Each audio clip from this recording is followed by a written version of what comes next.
morning, everyone. Welcome to Business Morning on Sunrise Daily. This is where we do business before we head back to those current affairs conversations. We start, as usual, from the global space where oil prices were a little changed on Tuesday after a hurricane that hit a key U.S. oil-producing hub in Texas caused less damage than markets had expected, easing concerns over supply disruption. Looking at the number right there, it's minimal, almost unchanged, $85.79 for Brent. That's just a little bit of change right there, 0.2%. $82.35 is for WTI of the United States, and that's even smaller in change. And although oil refining activity slowed and some production sites were evacuated, major refineries along the U.S. Gulf Coast appeared to see minimal impact from the Hurricane Beryl, which weakened into tropical storm after hitting the Texas coast. That eased market worries about the risk of supply disruptions in Texas, where 40% of U.S. crude oil is produced. We come to Nigeria now, where, well, this message has generated, is it true, is it fake, is it not? Well, one thing we know is that we have this message coming from the Federal Ministry of Agriculture, Food and Security, and it was shared on the X handle of President Bola Ahmed Tinubu's media center. And then it suggests that perhaps some relief may be coming the way when it comes to food security in the country. Some of those measures we see here, it's not in effect yet. In fact, from what I saw, it's going to take about 14 days for implementation strategies to be put in place, and then we expect this to be in place for 180 days. So that there's going to be 150-day duty-free import window for food commodities, rice, wheat, and what was the other one there? Free, and maize. Those three. There you have it right there. Maize, cowpeas, brown rice, and all of that. And then federal government also to import 250,000 metric tons of wheat and 250,000 metric tons of maize. That's apart from the one that the private sector will be allowed to import without paying duties. And then governments will engage relevant stakeholders to set a guaranteed minimum price. This price fixing government to engage. So I learned further investigation that this is one of the proposals from that Presidential Economic Council that has both the private and the public sector coming together. This is one of their proposals. And then over the next 14 days, there'll be talks. Yes, talks between the Federal Ministry of Agriculture as well as the, okay, let me look at that. The Federal Ministry of Agriculture, Presidential Food Systems Coordinating Unit, and then they will meet with respective agencies to finalize the implementation frameworks. That should happen in the next 14 days, because they're doing this in collaboration with the Federal Presidential Food Systems Coordinating Unit, the Economic Management Team, and then the Ministry of Agriculture and Food Security. And then they're going to talk about the implementation strategy in the next 14 days, and then they'll have measures that will be implemented over the next 180 days. So maybe we should go through that again, if we could just have that for our viewers to see. No, let's go to the first one, the first slide there, to have that 150-day duty-free import window for food commodities, and that food is cowpea, rice, and then maize. And then federal government, apart from that, will import 250,000 metric tons of wheat and 250,000 metric tons of maize, also to support what the private sector will be allowed to do in 150 days. And then government will engage relevant stakeholders to set a guaranteed minimum price to ensure there's no abuse. And then also there'll be meetings and talks, strategy meetings for the next 2 weeks. That's 14 days to set up the implementation parameters, and then this will be implemented for 180 days.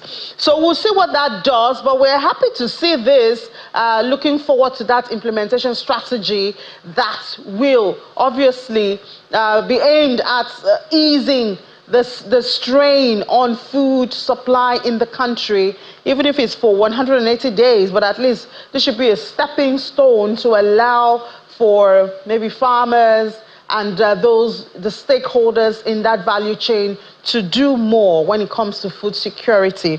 We're looking forward to more conversations on this, and we'll start from this morning. You just have to stay with us right here on Business Morning.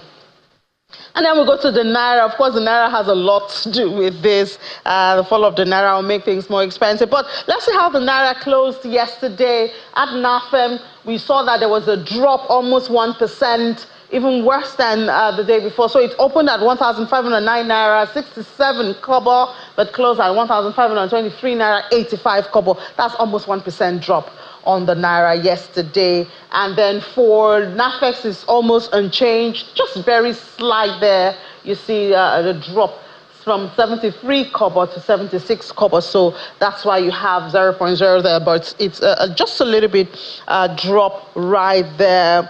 And this is in spite of that increasing forex that the central bank talked about. We'll also touch on that because the amount of currency outside the Nigerian banking system is reaching an all-time high of 3.71 trillion naira by May. And this is according to data from the Monetary and Credit Statistics of the Central Bank of Nigeria. Unfortunately, about of the 100% in circulation, 93.56% of that is outside the bank. Well, analysts say this shows lack of confidence in the banking sector and increased preference for cash transactions. I wonder if issues around infrastructure, when it comes to transfer and payment has anything to do with this. It grew, that's currency outside banks grew by 104.89 billion naira in May compared to the previous month, marking a 3% month-on-month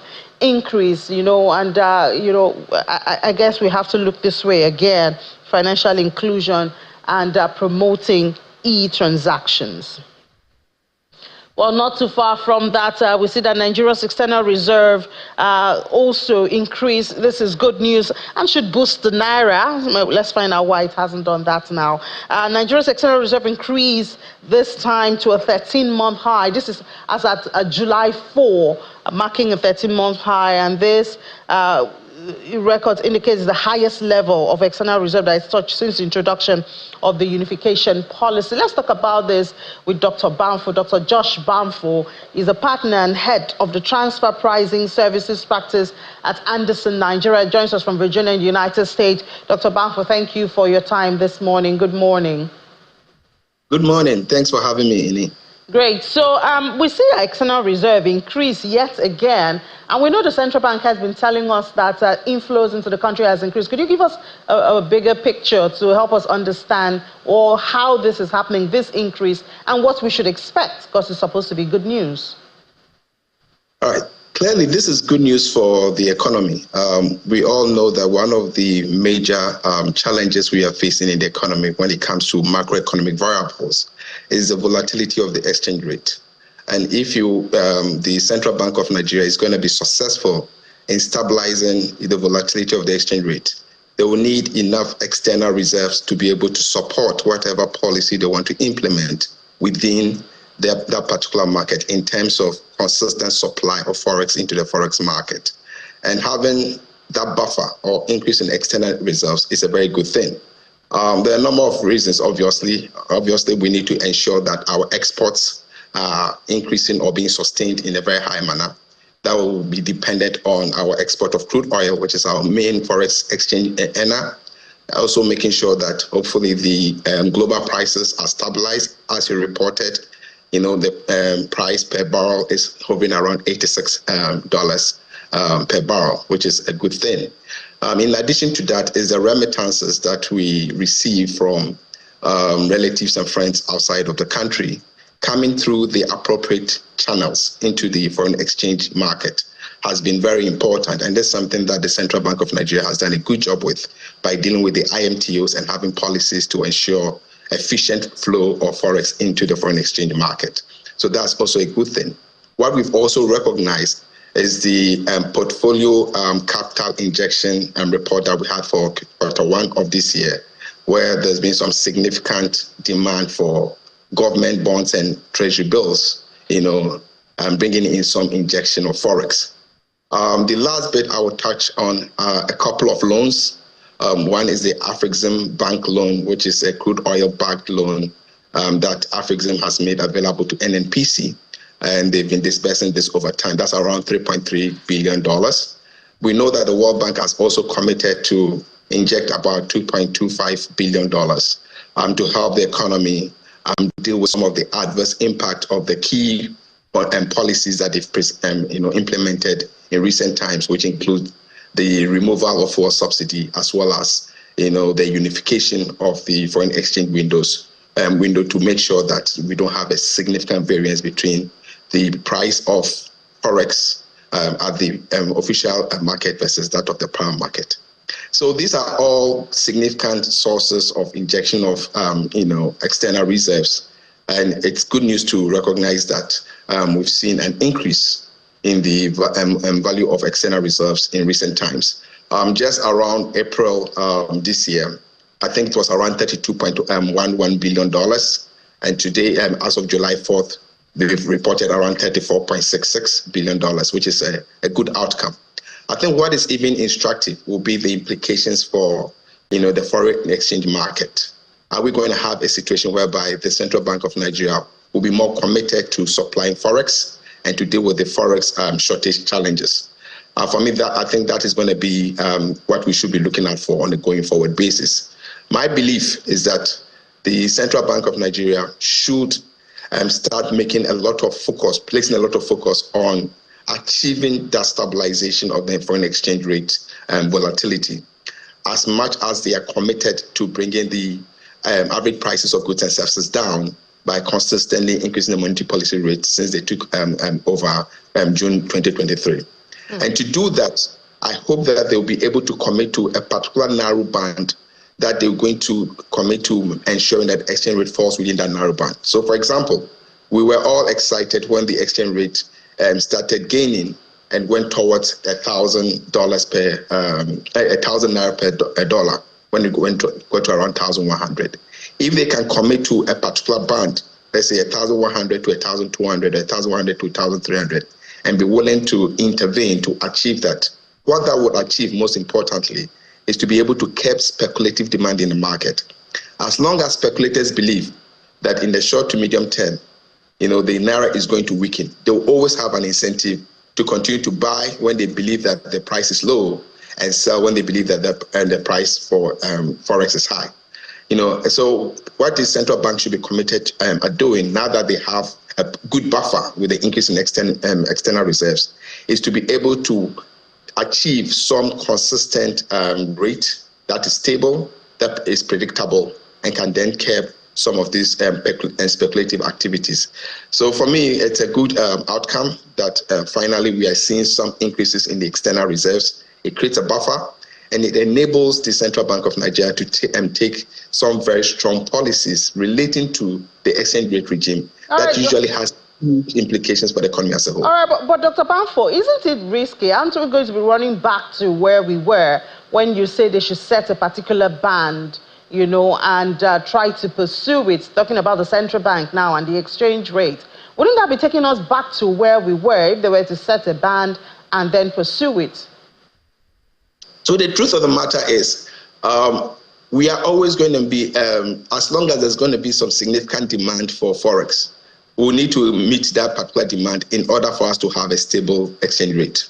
If not, there's going to be volatility. Anytime there's a surge in demand, and there's a shortage, then the price of the forex then shoots up. That leads to high depreciation.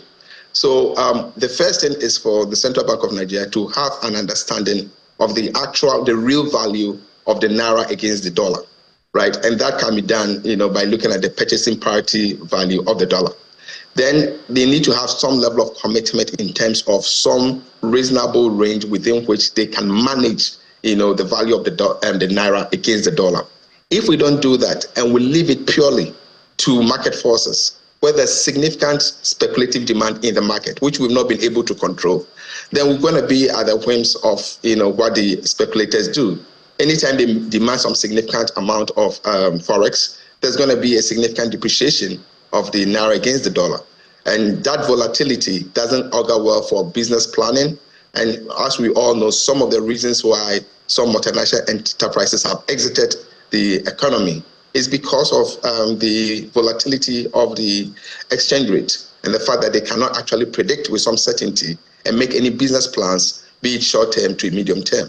So I think it's a commitment that the Central Bank of Nigeria has to look into and actually tweak their policy a little bit. I'm not saying we should go back to the fixed exchange rate regime. That created a huge disparity between power market and official rate, but we have what we call a managed floating regime, where you are floating it, but you are managing it within some set band to be able to curb speculative activities. All right, Dr. Bamfo, partner and head of transfer pricing services practice at Anderson in Nigeria. Dr. George Bamfo, thank you so much for your time. Thank you for having me. Let's take a break now. When we come back, we'll look at that proposed reforms. Food security is top on our minds, and you know that. But that'll be after the break. Do join us again.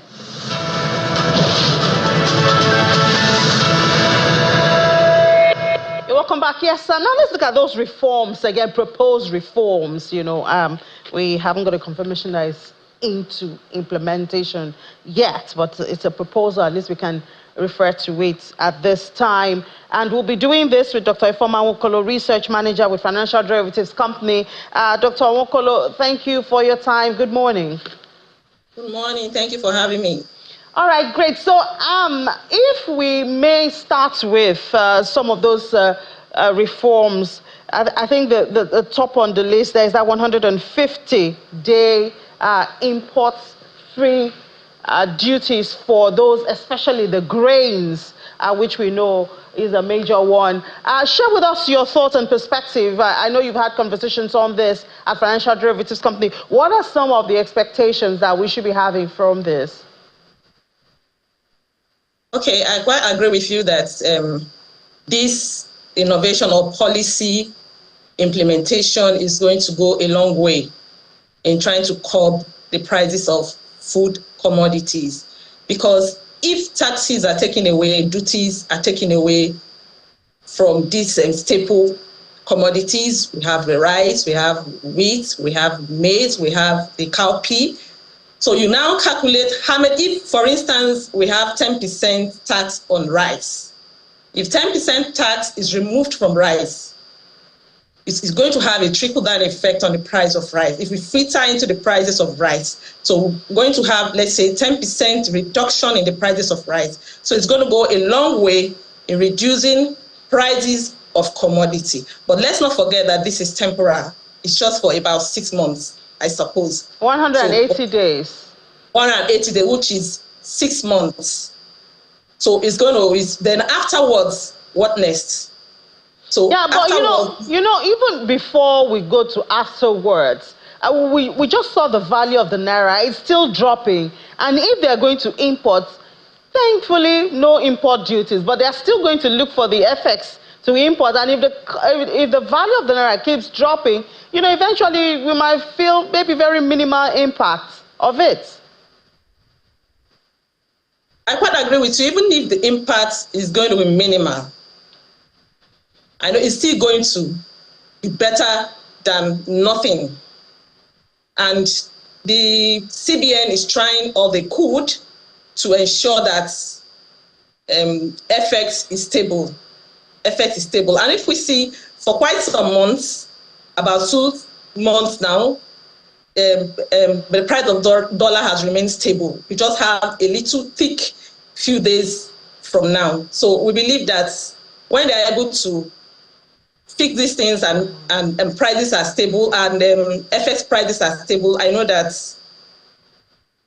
even the price, even if it's going to be minimal, we are going to see some impacts. So I think we should go back to, that issue that you brought up about afterwards. It's 180 days, that's about 4 months. So after the 4 months, is there something we could be doing, within that 4 months to give us a bit of security for after the 4 months? Okay, that's a good point. I quite agree with you. Afterwards, after the 6 months, what happens? So there is need for us to begin to address structural issues we have, because if you talk about food inflation, which is the main or core driver of inflation, it is underpinned by structural issues. We begin to address the issue of insecurities in these states where food are produced, so that farmers can have access to their farms, and also address the issues of post-harvest losses, because most times these commodities, we don't have storage for these commodities. So government should also put in place all this before that 6 months elapse. If otherwise, it's just like you are running water on a rock. So we just see the effect, a short-time effect, and we go back to square zero if proper measures are not put in place to address the issue.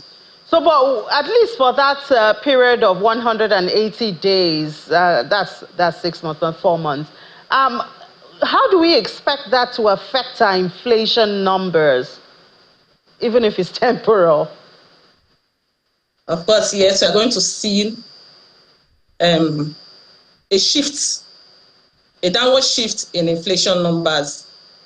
Recently, we begin to see some decline. That is month-on-month inflation, which reflects the real inflation rates. Okay, so we have seen that there has been a trend over the month. Over 3 months now, we have seen a trend of decline, taking a downward trajectory.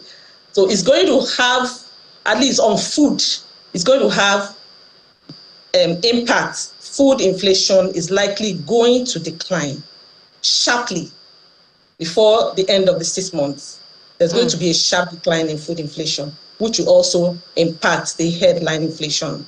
So you think perhaps this is the plan that the government had when they set up that target? I know the CBN has a target of inflation. The last time I spoke with, the chief executive officer of your company, FDC, Mr. Bismarck Arani, he had said that he expects inflation to be at about 24% by the end of the year. Because if we look at 6 months from now, I think that's like the first month or so of next year. So do you see this leading to that 24% perhaps inflation at the end of this year? Of course, it's going to go a long way to bring about a decline in inflation. But let's not forget, it's going to go a long way. Looking at it from September, because when you put up a policy, there's a policy implementation, it takes time for this policy to begin to have effects on the economy or trickle down on the people. So that process is called transmission lag. So after the transmission lag, we are definitely going to begin to see inflation taper starting from September, October, we're going to see inflation taper. And by the end of the year, we're going to see.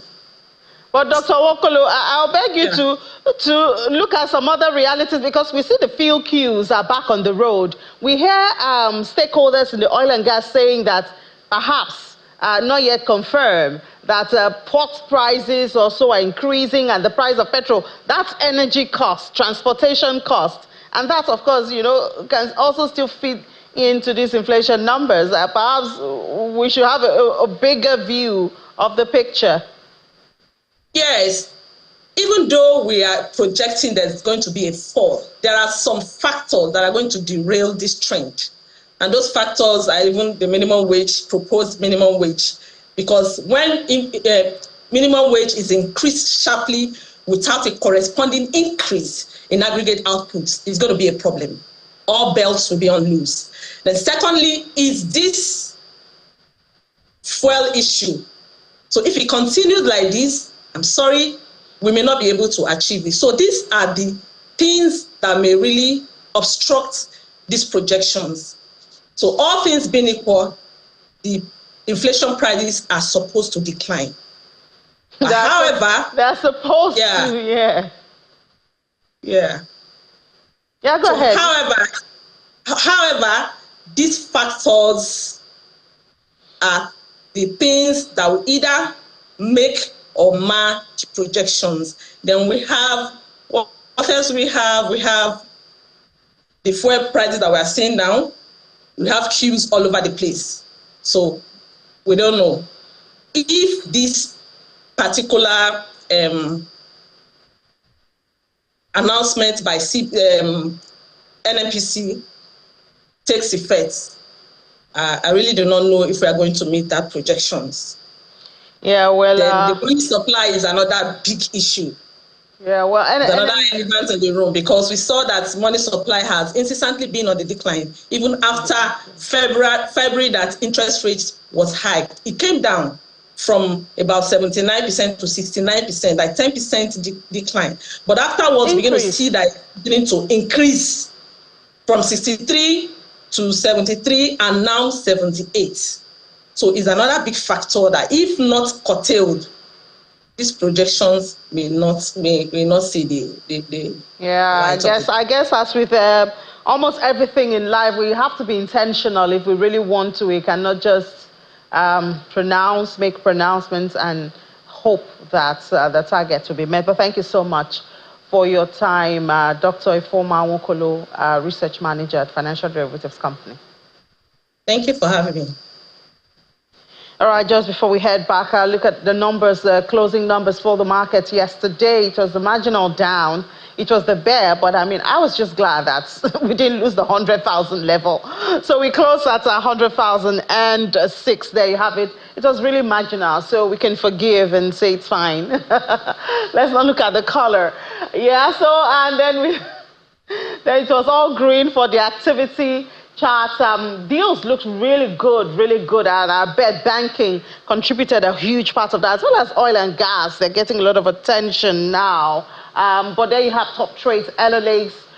Remember, we talked about insurance and GTCO yesterday. They had that facts behind their listing yesterday. So, of course, a lot of attention right there. They had 40.84 million in volume of trade. Top losers yesterday were PZ, CWG, and Charms right there was closed at 2.2 naira 15 kobo after losing almost 10%. Looking at the other market now, the smaller unlisted market, that was also negative 0.3%, and market cap is still around 2 trillion naira.